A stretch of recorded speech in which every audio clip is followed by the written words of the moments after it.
7월 28일 수요일 성령님과 함께하는 100일 가정예배를 드리겠습니다. 다 같이 주님 가르치신 기도합니다. 하늘에 계신 우리 아버지, 아버지의 이름을 거룩하게 하시며 아버지의 나라가 오게 하시며 아버지의 뜻이 하늘에서와 같이 땅에서도 이루어지게 하소서. 오늘 우리에게 일용할 양식을 주시고 우리가 우리에게 잘못한 사람을 용서하여 준 것 같이 우리 죄를 용서하여 주시고 우리를 시험에 빠지지 않게 하시고 악에서 구하소서. 나라와 권능과 영광이 영원히 아버지의 것입니다. 아멘. 찬송가 198장 주 예수 해변서. 찬송가 198장을 부릅니다.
이 시간 우리에게 주시는 하나님 말씀은 신약성경 마가복음 6장 35절로 44절입니다. 마가복음 6장 35절로 44절 말씀을 한 절씩 교독합니다. 제가 전체를 읽겠습니다. 때가 저물어 가매 제자들이 예수께 나와 여짜오되 이것은 빈들이요 날도 저물어 가니 무리를 보내어 두루 촌과 마을로 가서 무엇을 사 먹게 하옵소서. 대답하여 이르시되 너희가 먹을 것을 주라 하시니 여짜오되 우리가 가서 200데나리온의 떡을 사다가 먹이리이까. 이르시되 너희에게 떡 몇 개나 있는지 가서 보라 하시니 알아보고 이르되 떡 5개와 물고기 2마리가 있도이다 하거늘 제자들에게 명하사 그 모든 사람으로 떼를 지어 푸른 잔디 위에 앉게 하시니 때로 100명씩 또는 50명씩 앉은지라. 예수께서 떡 5개와 물고기 2마리를 가지사 하늘을 우러러 축사하시고 떡을 떼어 제자들에게 주어 사람들에게 나누어 주게 하시고 또 물고기 2마리도 모든 사람에게 나누심에 다 배불리 먹고 남은 떡 조각과 물고기를 12바구니에 차게 거두었으며 떡을 먹은 남자는 5,000명이었더라. 아멘. 예수님의 기적 사건이나 특별한 가르침이 사복음서에 모두가 기록되어 있으면 그것은 대단히 중요한 의미를 주는 사건이거나 대단히 중요한 교훈인 것입니다. 그런데 오늘 우리가 읽은 본문의 말씀, 예수님께서 이스라엘 백성들에게 주었던 이 오병이어 사건은 사복음서에 모두 기록되었다고 하는 것입니다. 이는 예수님이 생명의 말씀을 주셨고 동시에 인간의 배고픔도 중요시 여기셔서 배고픈 사람들에게 먹을 것을 제공했다는 것을 의미하는 것입니다. 예수님이 어떻게 오병이어의 기적을 일으켰는지 그리고 그 내용과 의미는 무엇인가를 함께 살피겠습니다. 먼저 35절부터 36절 말씀을 보면 예수께서 빈들에 모인 사람들에게 하나님 말씀을 전하셨습니다. 그 이유는 이 가버나움 지역이나 또는 갈릴리 여러 마을 지역은 장소가 협소합니다. 동시에 불필요한 마찰이나 또 구경꾼들이 오는 경우가 많이 있었기 때문에 예수님 말씀을 증거하실 때 집중할 수가 없었습니다.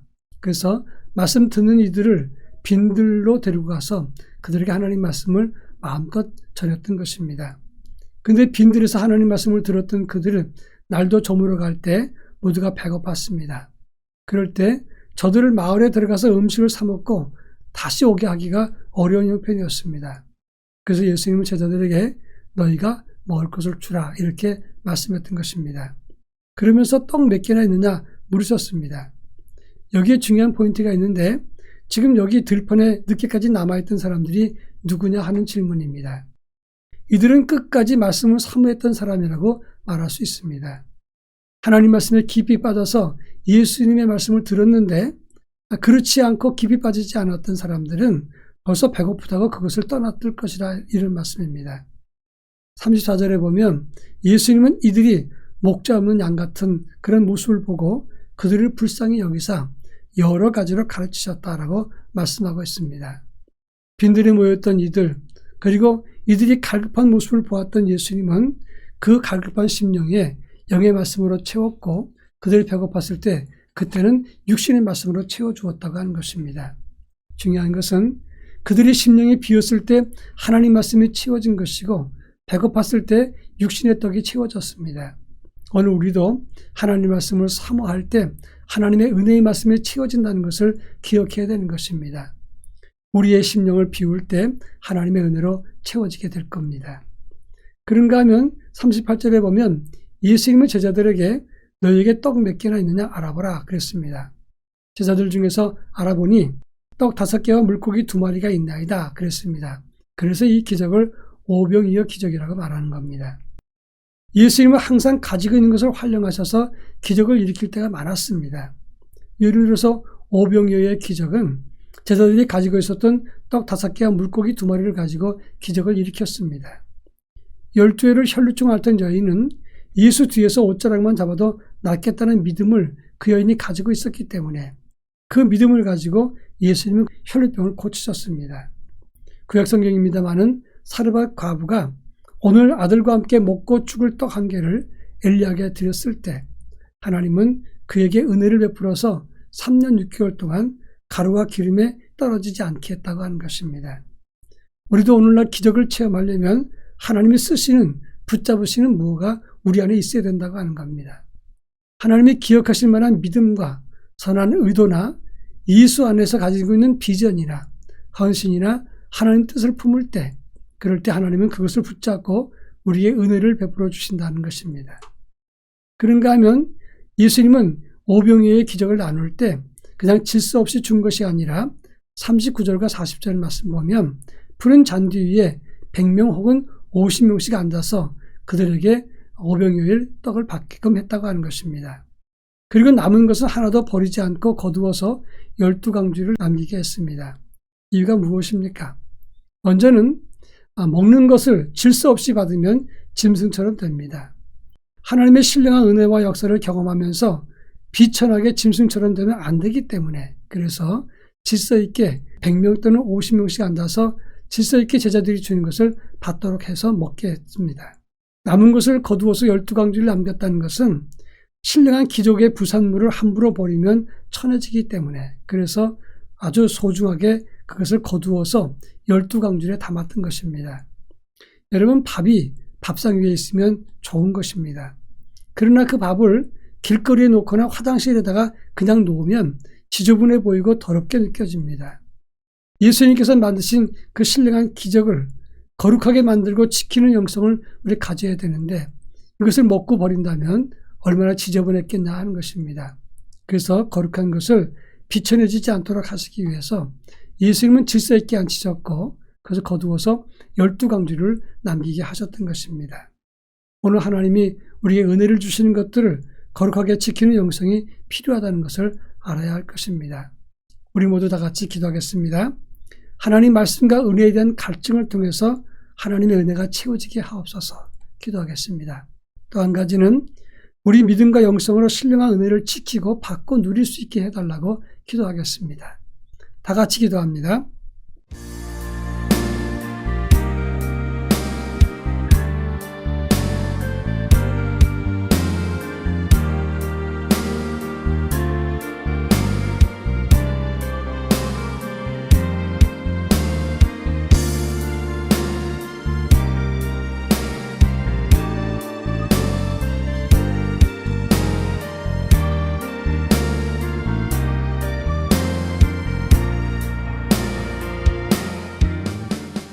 사랑 많으신 하나님 아버지, 간절한 마음으로 간구합니다. 저희들에게 베풀어 주신 하나님의 신령한 은혜를 잘 지켜갈 수 있게 하시고 거룩한 것을 잘 관리하고 사모하는 마음으로 그것을 우리 안에 채울 수 있게 하옵소서. 주께서 허락하신 은혜, 이것을 잘 지키고 관리해서 이것이 남용되거나 오용되거나 천해지지 않도록 저희들에게 은혜를 허락해 주시고 이 거룩한 하나님의 은혜의 부산물을 지켜가는 하나님의 거룩한 자녀들, 특히 제자로서의 영성을 가질 수 있도록 은혜를 덧입혀 주옵소서. 예수님의 이름으로 기도합니다. 아멘.